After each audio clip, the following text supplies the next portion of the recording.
আসসালামু আলাইকুম রহমতুল্লাহি বারাকাতু। হামিদা ওয়া মুসাল্লিন আম্মা বাদ। সুপ্রিয় দর্শক এবং শ্রোতা মণ্ডলী, একটি গুরুত্বপূর্ণ হাদিসটি বর্ণিত হয়েছে সুনানে তিরমিজিতে প্রথম খণ্ডের হাদিস নম্বর 1074।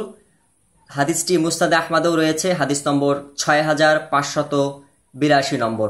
আন আব্দুল্লাহ ইবনে আমরিন রাদিয়াল্লাহু আনহু, প্রখ্যাত সাহাবী আব্দুল্লাহ বিন আমর ইবনুল আস রাদিয়াল্লাহু তাআলা আনহুমা হতে বর্ণিত, তিনি বলেন, ক্বালা রাসূলুল্লাহ সাল্লাল্লাহু আলাইহি ওয়াসাল্লাম, রাসূলুল্লাহ সাল্লাল্লাহু আলাইহি ওয়াসাল্লাম তিনি বলেছেন, মা মিন মুসলিমিন ইয়ামুতু ইয়াওমাল জুমআতি আও লাইলাতাল জুমআতি, যদি কোনো মুসলিম ব্যক্তি শুক্রবার, যেটাকে আমরা বলি জুমার দিন অথবা জুমার রাত্রে, যদি কোনো মুসলিম ব্যক্তি মারা যায়, মৃত্যুবরণ করে, ইল্লা ওয়াকাহুল্লাহু ফিতনাতাল কবরি, তাহলে মহান আল্লাহ তাআলা উক্ত ব্যক্তিকে কবরের ফিতনা থেকে তাকে রক্ষা করবেন। সুবহানাল্লাহ। তাহলে শুক্রবার দিনের একটা বিশেষ ফজিলত হয়েছে।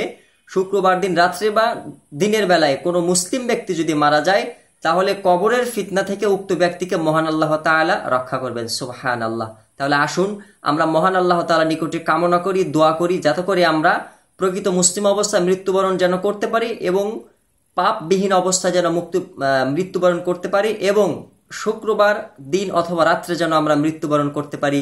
মহান আল্লাহ তাআলার নিকটে এই তৌফিক আমরা চাই। মহান আল্লাহ তাআলা আমাদের সকলকেই কবুল করুন, আমিন। আসসালামু আলাইকুম ওয়া রাহমাতুল্লাহি ওয়া বারাকাতুহু।